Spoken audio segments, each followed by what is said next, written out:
should have been here.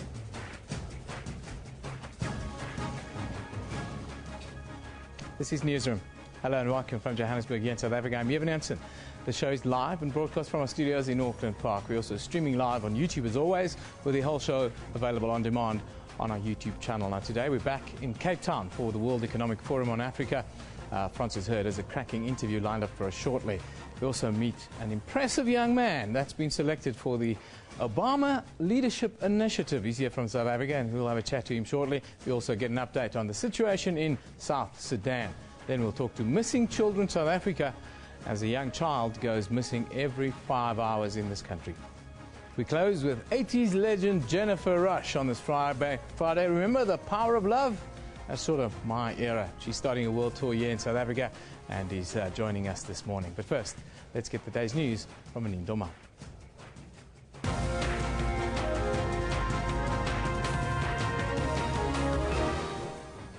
Good morning, I'm Anindo Mal. Let's take a look at the stories making headlines today. Murder-accused Christopher Panayiotou could finally know today if he'll walk out of the St. Albans prison. This if the Port Elizabeth Magistrates Court makes a long-awaited ruling on his bail application. Panayiotou has been in custody since the end of April. He was arrested for allegedly orchestrating his wife Jay's abduction and murder. Magistrate Abigail Beaton postponed her ruling on his bail application for a fourth time yesterday, saying she needed more time to revisit her verdict. Sentencing proceedings for the man convicted of killing toddler Cuban van Wyk are expected to get underway today. This as Nathaniel Katlego Mpoku is expected to appear in the High Court sitting at Palm Ridge in Ekurhuleni. Mpoku has been found guilty of the kidnapping and murder of the toddler at an informal settlement in Reiger Park. The child's body was found on a mine dump in August last year. The World Economic Forum Summit in Cape Town will come to an end today. The 25th session of the forum is expected to wrap up with the discussion of financing large-scale infrastructure on the continent. President Jacob Zuma says Africa's relations with the World Economic Forum have yielded positive results. He was speaking at a cultural event at the session last night. Today we can speak very proudly and indeed indicate to the captains of industry what are the specific needs. No longer talking generalities. In Ghana, the death toll of a fuel station explosion has risen to at least 150 people. The fire started on Wednesday night in Ghana's capital, Accra. The victims had gathered at the petrol station to seek shelter from floods when a fuel leak caused the explosion. President John Mahama has announced 3 days of national mourning starting on Monday. In the United States, officials are investigating whether a massive cyber attack on the federal government's personnel office originated in China. 4 million current and former federal employees might have had their personal information hacked. U.S. officials believe this could be the biggest breach ever of the government's computer networks. And New Zealand's Ministry of Foreign Affairs and Trade has confirmed that former All Blacks captain Jerry Collins has been killed in a car crash. He was 34 years old. Collins and his wife died when their car hit a bus in France. Their 3-month-old daughter is in a critical condition after being airlifted to hospital. Collins played 48 tests for the All Blacks, including 3 tests as captain. Well, remember, you can find all of those stories on our Newsroom Facebook page. Just search for Newsroom. You can also follow us on Twitter at SABC Newsroom. Evan, over to you. Thank you very much, Janine. Now, it's the final day of the 3-day 25th World Economic Forum on Africa that brought together the global leading economic minds in business, politics, as well as captains of industry. Opening the plenary session, President Jacob Zuma welcomed over 1,000 delegates and presented the forum as a platform and an opportunity for the country and the continent to sell itself to the world as key investment, a key destination of choice. Now, South Africa's Mineral Resources Minister, Nwako Ramatlhodi, appealed to mining houses to consult broadly in a bid to avoid massive retrenchments. The mining industry is expected to shed thousands of jobs this year. Now, our business anchor on the scene, there's Frances Hurd. She's been there the whole week doing a super job. Good morning to you, Frances. Thanks for joining us again. Thank you, Evan. Just set the scene for us. Yesterday was a big day with talks around mining and the future of mining, I suppose, in South Africa. But today is the final day. Today is, and I think that mining session was a tough one, Eben. We're facing declining commodity prices, declining competitiveness. People are talking about a jobs bloodbath in mining. So that's a really tough one. And I'd like to ask our Minister, Ngwakura Matlodi, is mining no longer a leading sector in South Africa, no longer leading economic growth? Should we try and cling to the sector, or should we say no, growth is going to move elsewhere? We're hoping to speak to him a little bit later. Some other things coming up yesterday, what we've been talking about a lot, Eben, is this youth bulge, all these young people in Africa, the youngest population for any big region, and that they're entering the job market. But will there be jobs for them in future? Our own president saying yesterday that we really need to get young people involved in policy and determining their own future, because this is just going to be so crucial. It can be an opportunity, young people sparking a lot of industry if they've got the right skills, lifting up their economies, but also a threat if they don't have jobs. A lot of talk on inclusive growth yesterday, and that will continue today. How do we ensure, I mean, a lot of African economies have been growing well, but we're still seeing this gap between the rich and the poor widening. How do we cut that down? Yesterday, the focus was on women, getting them involved, reducing inequality by ensuring that women are involved in their economies. And Phumzile Mlambo-Ngcuka from the UN, formerly our deputy president, she was saying that women are still being punished for having children, and it's just no longer good enough. And we have to talk about how women can take maternity leave, still come back and be productive. Some things to look forward to today, even more on infrastructure, which is just crucial. And those meetings will come as Transnet has announced that it's taking finance from China to develop a whole lot of locomotives. We know that those projects were announced earlier. China now integrally involved. There's always been this question, should Africa let China come and help us build airports, roads, bridges, trains, things like that? Or do you become beholden in future? Of course, financing from the West is quite different, and I have no doubt that that will come up. Also expecting the Africa Progress Report, and that's important. We're looking where we've come from, where we're going to. Well, China have a fantastic track record, Frances, when it comes to building stuff. You've got the minister lined up. He's a little bit late, I understand. We'll come back to you, hopefully, within the run of the show to do that interview for us. Thank you, Frances. We'll be back with you shortly. Thank you. Now, it's Youth Month here in South Africa. And South Africa has one particular young man to be very proud of. Recently, Paul Mojaji was chosen to take part in President Barack Obama's Young African Leaders Initiative. Through this initiative, young leaders gain the skills and connections needed to accelerate their own career trajectories.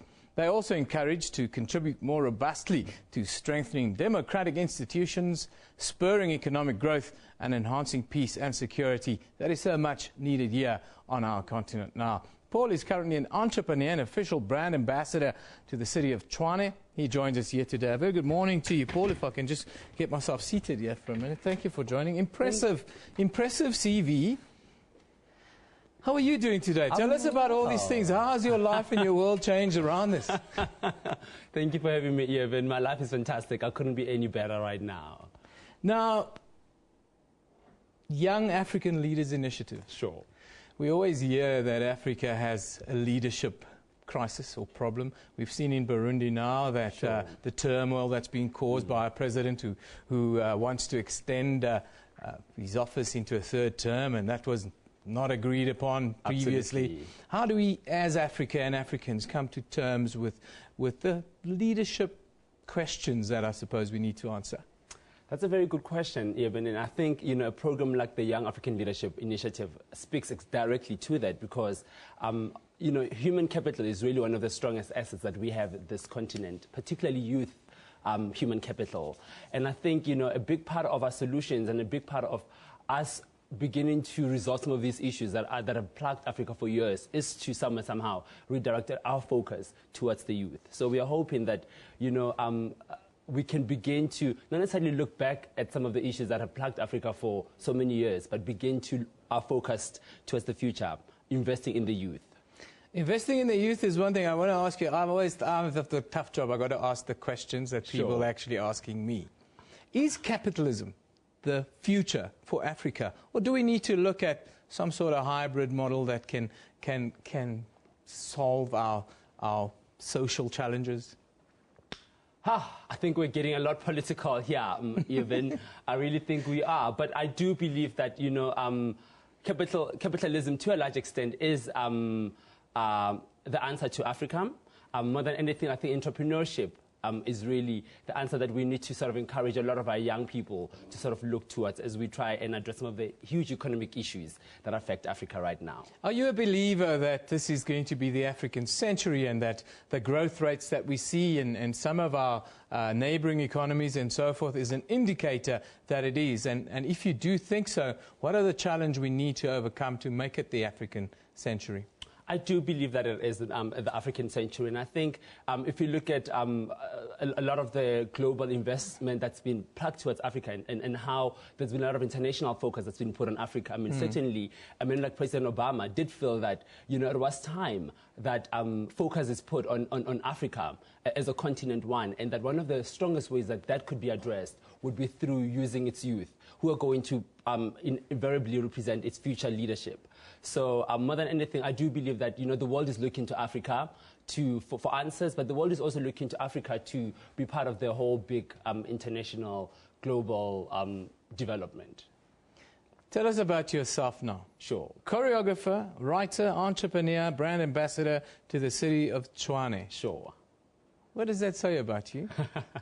It says I represent the multitude of young people in Africa that are driven, the multitude of young people in Africa that are the leaders that they've been looking for so many years. It also speaks of a young generation of Africa that is tired of sitting back and complaining and talking, but a young Africa that is certainly robust and that knows what it wants and that wants to be part of the action.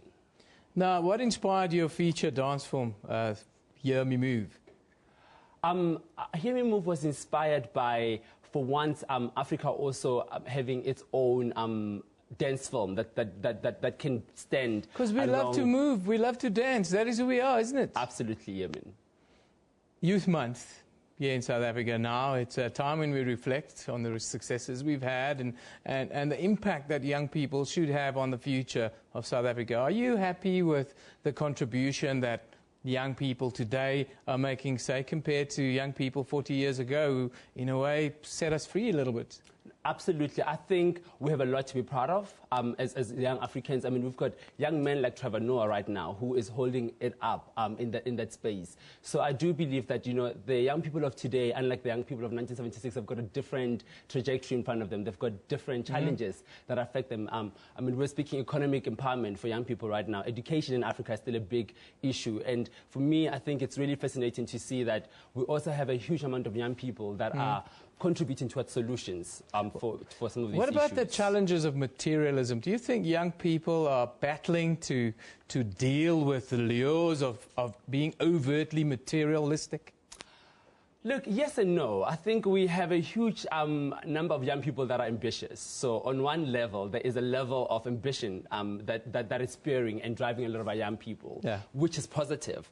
On the other end, we absolutely do have, I suppose, a select few, minority of young people that are slightly misled when it comes to the issue of materialism. Well, thank you for joining us. Candid and to the point, an impressive young man, part of President Barack Obama's Young African Leaders Initiative, Paul Mujaji, a man who does it all, really. Thank you for joining us. Thank you for having me. Brilliant. Let's take a look at some of your views. What are you talking about up on social media this morning at SABC Newsroom? Of course, that's where we are. And Kojo Opong Gruma says, so many families have lost so much in one tragedy. We owe it to them and their lost ones to end this annual cycle. Talking about the Accra floods, of course, yes, we are some of the issues that we face here on the continent. Part of it is, of course, climate change. Bridget says, hard not to RIP about it. May God comfort the affected families. Hope the authorities toughen up to avoid such in the future. Asamoah, football player. My prayer goes out to those who have been affected by the Accra floods. Yes, a real hero in Ghana. Michael says, all hearts are heavy. This is beyond imagination. God help Ghana. Talking about the Accra floods. Then Nidarku says, I pray for hope for those who have lost a loved one in the Accra floods. Stay strong. God is on your side. Now, picture of the day. This one comes from Main Road in the Strand in Cape Town. That is what happened there this week. This is Beach Road. For those of you that live in and around the area, or you've maybe been holidaying there, Beach Road in Strand, that's from the top of the building. The entire road was flooded as the ocean came in quite heavily after the first big cold front hit Cape Town a little bit earlier this week. Looks like it's going to be a very wet winter in Cape Town. Here in Johannesburg, I can tell you it's freezing. Coldest day of the year so far. It was absolutely 0 degrees when I left home this morning. So we're bracing ourselves for what's going to be a tough, long winter. Anyhow, let's take a look at what's happening elsewhere in the world. We start in Europe this morning. The Times reports there that, well, FIFA paid more than £3 million in hush money to the Football Association of Ireland when the country lost a playoff for the 2010 World Cup finals after a handball by Thierry Henry, the France striker. It's all coming out, isn't it? And moving to China, the South China Morning Post there reports authorities admitted there is no hope for more survivors from the capsized Chinese cruise ship as cranes on Friday slowly raised the sunken vessel with exhausted relatives preparing themselves for further agony. Sad, sad story that is. In the U.S., the USA Today weekend says the federal government is notifying up to 4 million current and former employees that their personal financial data may have been breached by a hack attack from China. The Obama administration made this announcement officially yesterday. Now let's take a look at what's happening around the country here in South Africa. We start in Johannesburg, where the sentencing of Nathaniel Katlegompoku was found guilty of killing Reiger Park toddler Cuban van Wyk. Well, he's expected to take place in the High Court sitting in Palm Ridge. In East London, down the coast, the 40-year-old caregiver is also expected to appear in the Magistrates Court on assault charges with intent to cause grievous bodily harm after footage emerged of her assaulting an elderly lady. Just 200 k's down the coast in Port Elizabeth, the Magistrates Court there today, well, they'll hear murder-accused Christopher Panayotti's case. He's expected to hear whether or not he will be granted bail. A very emotive story with lots of different opinions and protests outside the court there. Now, before we go to a break, sad story. Former All Black loose forward Jerry Collins has died at the age of 34 in a car crash in France. Reports from French media suggest Collins and his wife died when the car hit a bus in the region of Hérault. Their 3-month-old daughter was critically injured and airlifted to hospital.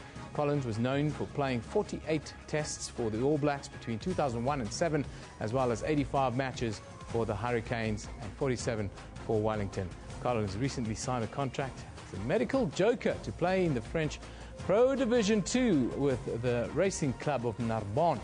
He will be missed by fans and the rugby community. I had the pleasure of meeting him, and what a nice, gentle giant Jerry Collins was. He told me the best player he's ever played against was South Africa's Johan Smith. What a nice man. Rest in peace, Jerry Collins. We'll be back with you after a short break.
Welcome back. You're still with Newsroom. The lives of nearly 250,000 children are at significant risk as food and nutrition security rapidly deteriorates in conflict-affected areas of South Sudan. Since the start of the conflict in December 2013, household food stocks have been diminished, causing significant pressure on the country's economy. The number of people facing severe food insecurity has almost doubled since the start of the year, from 2.5 million to an estimated 4.6 million right now.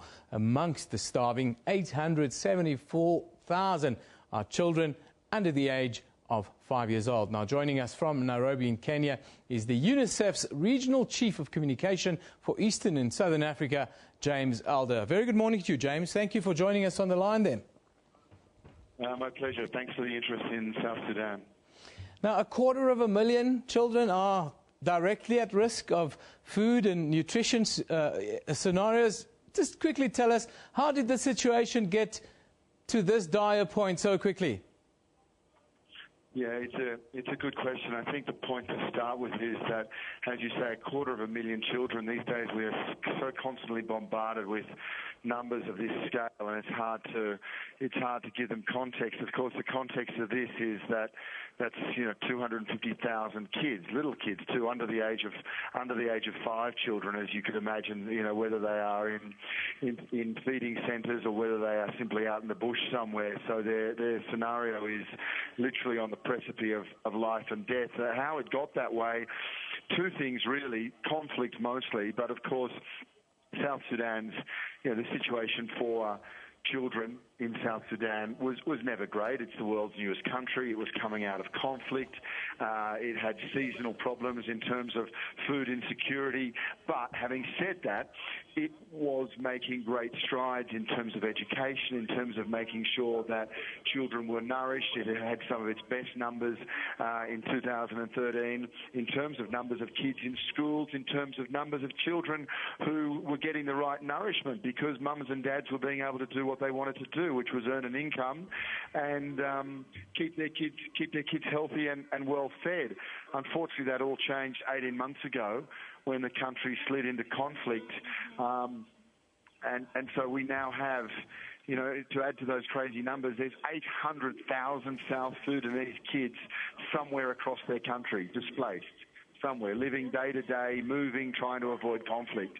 So once you get that kind of horrendous conflict of 18 months, it just builds and builds and builds on that food insecurity. So you get livestock moving, being killed, the markets get damaged, people can't buy and sell, prices start to skyrocket because of inflation.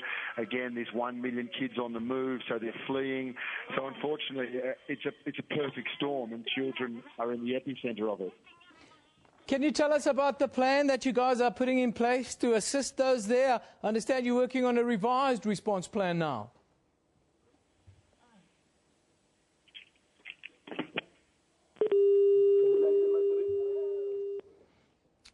Well, unfortunately, we've lost the line there with James Elder, but the story is thousands, hundreds of thousands of people at risk of food insecurity, real chances of starvation in South Sudan. Well, it's a story that we'll try and keep you updated over the weeks and months to come. Hopefully nothing too bad will come out of it. But let's have a quick look at your comments before we move on. What are some of the stories we're passionate about this morning? Well, there you have pictures. It's the Accra disaster. Crop top and shorts sent some of these pictures. Can you imagine, as the floods? Our deepest condolences to all the families and friends who have lost someone or something due to the Accra disaster. There you see a picture. This is from the petrol station in Ghana, where 96 people died when, of course, that all went up in flames. There you have a picture of a real nightmare scenario that played out there. Summer Beach Rave 2015 says all drainages must be covered. This is the Accra floods, and there you see a picture of the explosion at that gas station that killed 96 people, mind you. Emma Sapong says gas station explosion in Ghana, capital that left scores dead. Accra floods, Accra disaster. Yes, it's a tough day to be in Ghana today, a nation that's battling with real issues today. But let's have a look at what's on our Facebook page. the director of Global Shapers Community, who is attending the World Economic Forum in Cape Town, says when one talks about regional integration in Africa, part of the problem is the availability and the credibility of data that we have. Then an explosion at a petrol station, as we saw the pictures there, in Ghana's capital, and flooding caused by torrential rains killed around 115 people, marking the worst disaster to strike the West African country in more than a decade there. And former Texas Governor Rick Perry announced he will pursue the Republican presidential nomination again in 2016, seeking redemption for a fumbled White House bid in 2012 and adding to a crowded field of conservative candidates. Now, for all of those stories and updates, it's right there on our Facebook page. Just like our page, and it'll click up in your stream. Also, you can go to our website, sabc.co.za/news. We'll be back with you after a short break.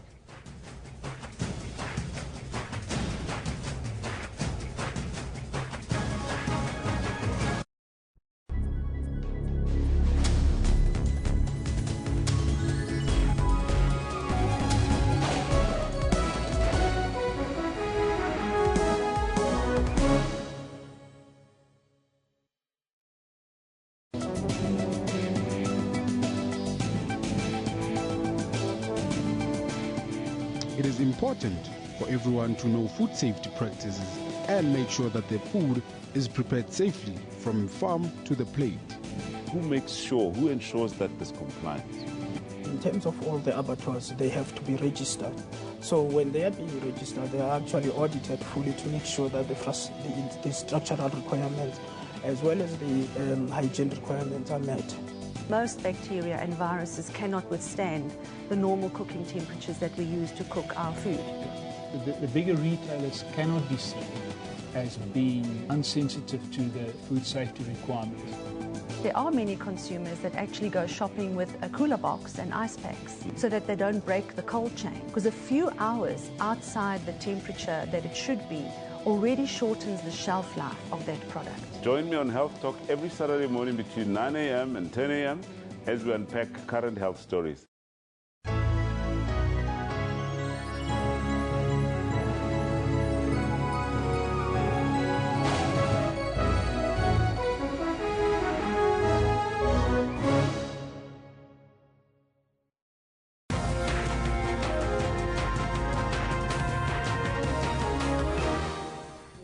Welcome back. You're watching Newsroom on SABC News. Let's take a look at the stories making headlines today. Murder-accused Christopher Panayiotou could finally know today if he'll walk out of the St. Albans prison. This if the Port Elizabeth Magistrates Court makes a long-awaited ruling on his bail application. Panayiotou has been in custody since the end of April.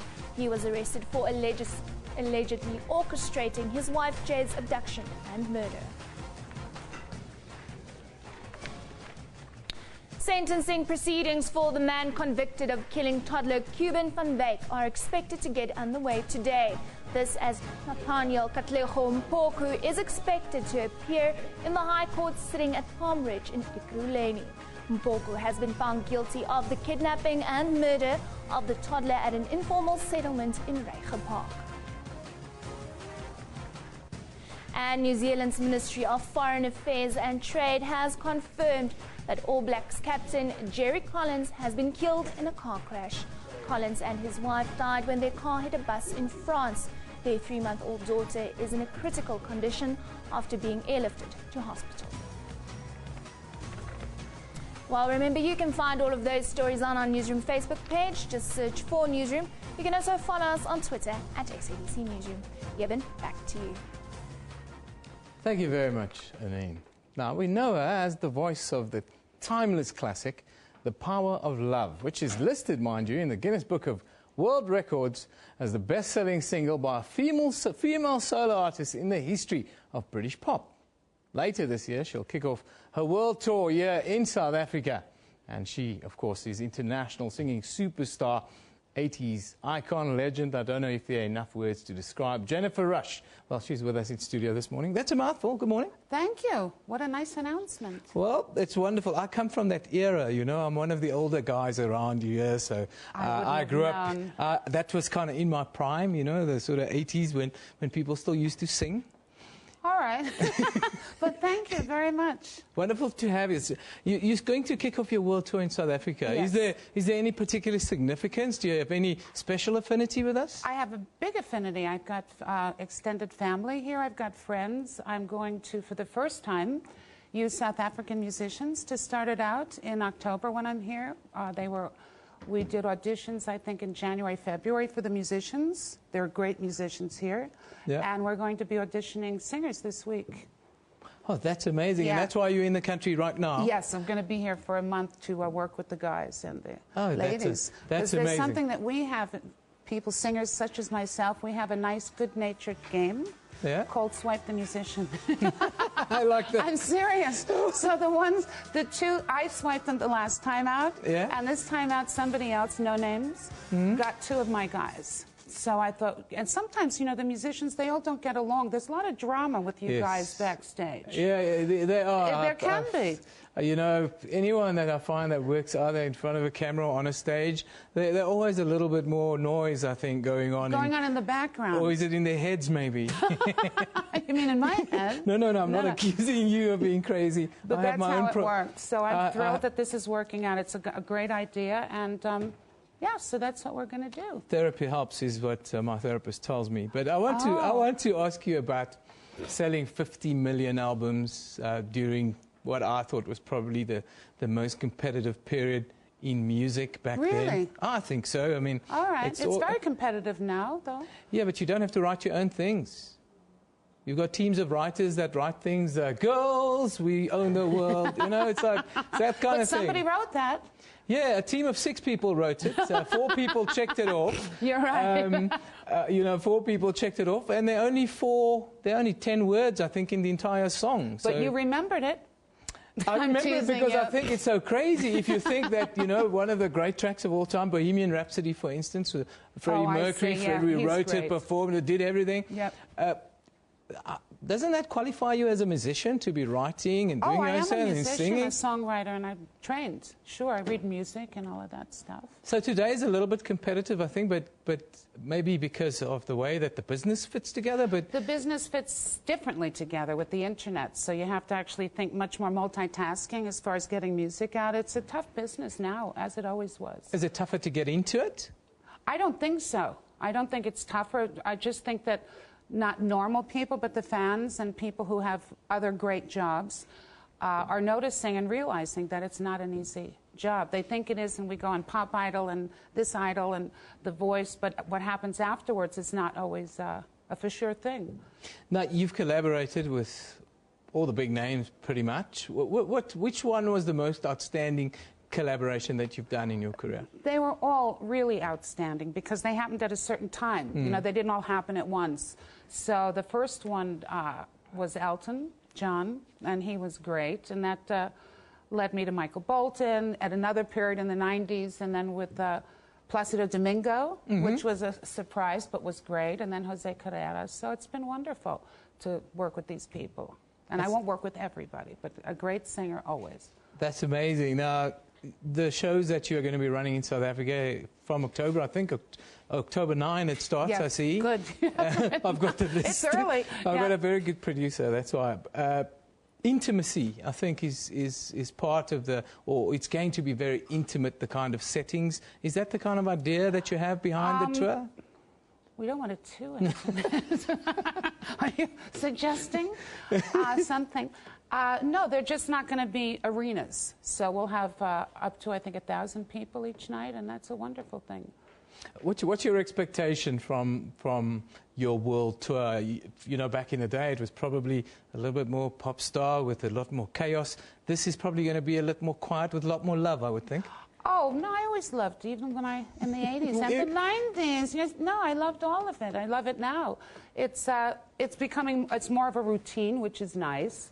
And I'm going to have a lot of fun, and the fans, and we're going to enjoy an evening together.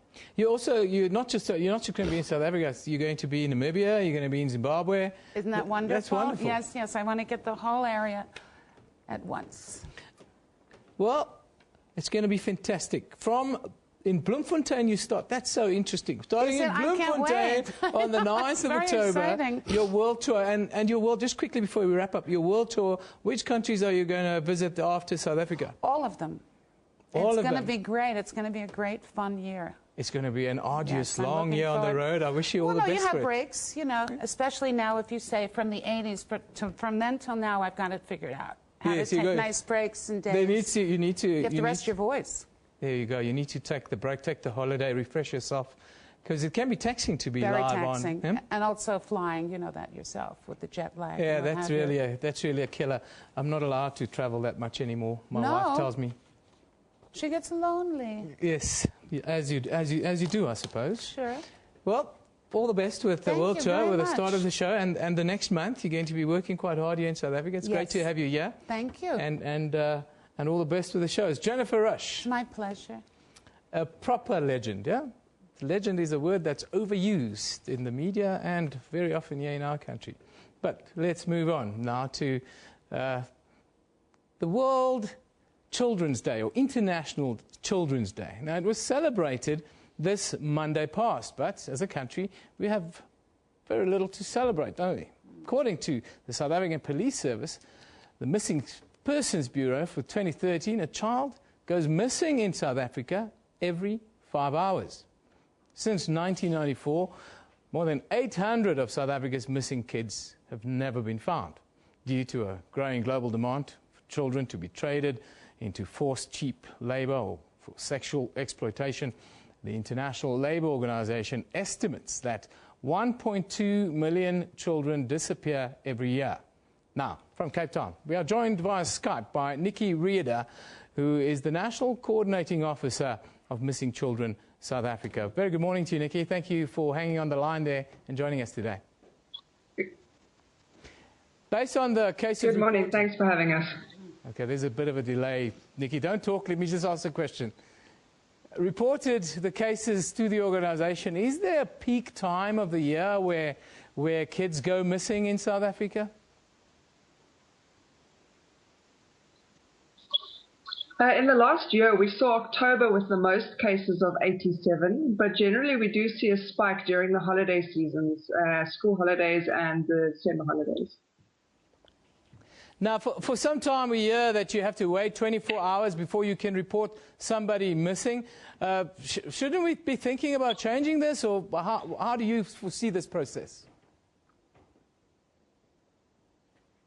That's actually not true. There's no waiting period to report a missing person, so I'm glad you asked. If you realize that somebody's missing, you have to report them immediately. And if you're told otherwise by the station, demand to speak to the station commander or contact Missing Children South Africa while you're there, and we'll make sure someone assists you. On average, how many cases do you deal with, Nikki?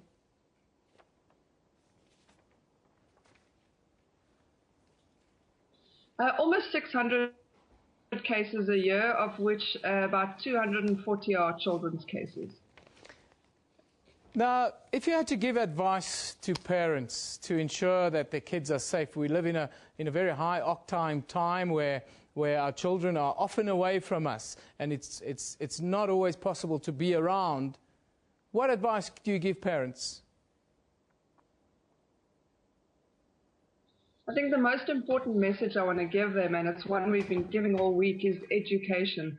It's so important that you educate yourself on the dangers out there so that you can equip your children with the necessary knowledge to keep themselves safe. We can't always be with them 24/7, but if we teach them what dangers look and feel like, then perhaps we can help them to avoid those situations altogether. Are we seeing enough convictions? We always hear that, perpetrators don't get it convicted enough. Do we see enough convictions when it comes to child-related crimes in South Africa? Well, until we get to the point where we convict every single perpetrator, then I don't think it's enough. And who are most at risk, would you say, Nikki? Is it young women? Is it young children? Who's most at risk? If we look at the statistics of cases reported to our organization, 68% of the children's cases of children aged 0 to 17 were between 13 and 17. So it is the teenagers. Well, Nikki, I thank you very much for joining us today and giving us a little insight. Hopefully, we'll continue this discussion throughout the weeks and months to come, as it is a scenario that is very worrying, and not just for all of us, especially for parents, as children continue to go missing 1 every 5 hours in South Africa. Thank you, Nikki Reeder. She is the National Coordinating Officer of Missing Children South Africa, and they do a fantastic job tracking and looking after, well, cases of missing children. Time now for us to go back to the Cape Town International Convention Centre at the World Economic Forum. And our very own Frances Hurd, well, she was setting up this interview a little bit earlier. She's got a guest from, is it from British Telecom, Mr. Michael Rake, this morning, or have you got the Minister? The Minister is on his way, Eben. Indeed, we are joined by Sir Michael Rake, who's one of the co-chairs of the World Economic Forum on Africa. He's also from British Telecom's group, BT Group, and he's the chairman, and he joins us now. Thank you for joining us, Sir Mike. So, Africa's competitiveness, one of the big themes. Africa has been rising, but this concern that we could stagnate. We won't sustain those growth levels off the charts in future. If there's one thing you could take away, or one thing that you think these discussions should spark, what should it be? Yeah, well, I think we should start first with a positive. I mean, what this forum has really emphasised for me is the opportunities for Africa and sub-Saharan Africa. You know, the resources, the demographics, the population, the progress that's been made is fantastic. And here we've talked a lot about the things that are critical to ensuring that continues, the things that we all know: infrastructure, education, you know, dealing with those things, pursuing democracy in many parts of the continent, eliminating corruption. These are all things that are in progress and would facilitate investment. Your free trade deals that you're beginning to do, the one you're about to sign, the tripartite, on June the 10th, is very important to intra-African trade, to encourage that, to remove borders, to transport of goods and people, which will encourage sort of public-private partnerships, investment, and really allow Africa to achieve its potential. Let's talk about that intra-African trade. Yeah. I've been speaking to people from East Africa, and it's happening there.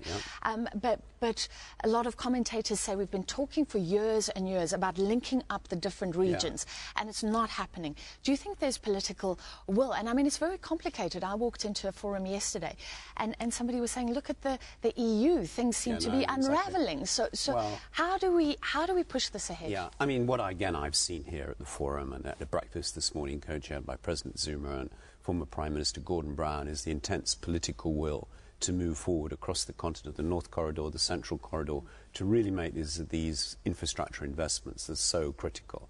So I think that's really tangible and there. I think what I hear and what I see, what's happening in West Africa, what's happening in East Africa, is a real desire to move forward to a sort of common market. And you're right, but on the European Union, that we should learn here in Africa the good things about the European Union. 500 million people trading, you know, together with free movement of labour and goods with much reduced distribution costs. You can also learn here in Africa from the mistakes perhaps that the European Union has made in some of its applications of its currency. Some of the regulatory environment has not been encouraging to growth and cross-border activity. But it's been a long and important, you know, development period for the European Union. So there's a lot to learn in both directions, I think, for Africa. Let's talk about infrastructure, and I'd like to know if something came up. This focus comes as it was announced that Transnet is accepting $30 billion from China, and there's often this debate. Funding from China doesn't come with the conditions that it does from the West often, but are there strings attached? Should we welcome a diversity of investment? Yeah. Well, I think you should. I think, first of all, it's very interesting to see the Africa Infrastructure Initiative, which has got 51 projects costing $68 billion to be completed by 2020 on ICT, on energy and transport. That's a big figure. And it does require public-private partnership. It does require, I think there was a discussion yesterday around what banking could do more across Africa to invest as well as foreign investment. And that foreign investment, I think, inevitably is going to come from different areas, some from Europe, United States, some from China, and it's for South Africa to determine the conditions that it thinks are acceptable for investment from a political perspective. You are looking out from without, looking at Africa. Are global companies still seeing that potential, these huge consumer markets to sell their goods? And beyond that, can they help us to integrate into these global value chains as well? So it's not only intra-African trade, but it's being part of this huge market. Absolutely. I mean, what people are really, I think Africa is at a crossroads. It's been developing for the last 10 years and improving. Businesses are looking at it, and we see in BT, what we do here is provide networks for companies investing here, global companies running their networks, as well as African and South African companies, investing across the region and across the world. So absolutely, people are looking here for investment because, as I say, the resources and the demographics. And as commodity prices go down, it's important to go to production here in Africa. That's also about education of the people, but it creates enormous opportunity for companies and emerging middle class, making sure there's education as we go into more of the manufacturing area and production area rather than the export of your assets through commodities.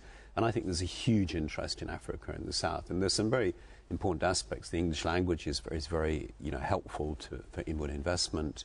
I think there's long history to Europe and Africa.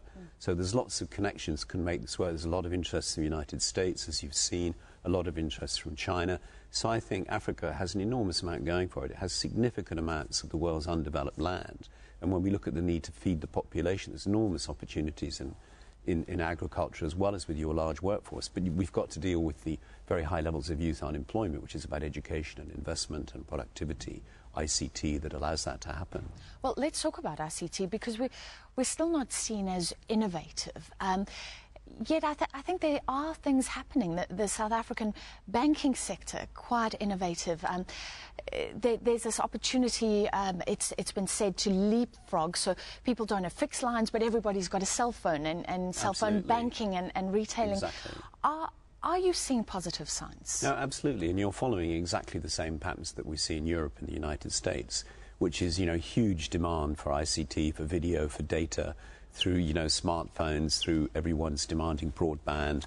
Here you've got an enormous challenge because of the size of the continent and dealing with the infrastructure you need, and it's mixture between fibre hubs in the cities, between copper, between satellite, between microwave kind of distribution of communication. And it's critical to productivity, to education, and getting that across Africa and across South Africa is really important to facilitate that. But absolutely we see that happening. I happen also to be Deputy Chairman of Barclays, which has ABSA here in South Africa. And you see how that's moving also on mobile banking and what people are trying to do. And it's exactly following what's going on, in Europe and the rest of the world. Okay, so a lot of challenges, but a lot of reason for hope and optimism. Absolutely. Thank you so much for your time. Eben, I was chatting to Sir Michael Roth, the chair of BT Group, and of course one of the co-chairs of this World Economic Forum on Africa. It's back to you in Johannesburg. Thank you very much there to Francis Hurd as we wrap up Newsroom's coverage here of the World Economic Forum on Africa. Before we wrap today, a quick look at your tweets. Of course, it's a sad day. Jerry Collins passed away. Tragically, him and his wife. And Jane Donovan says, very sad to hear about Jerry Collins. I could always see him on the field with his distinctive hair. Rest in peace. Yes, a distinctive character. He was a fantastic man. Anna Price, Jerry Collins was an absolute gent. Such sad news to wake up to. Rest in peace, says Anna. Chase Luton says, rest in peace, Jerry Collins. We will never forget those crunching tackles. Our thoughts are with Tana Umanga, the All Blacks, Hurricanes Rugby, # Jerry Collins.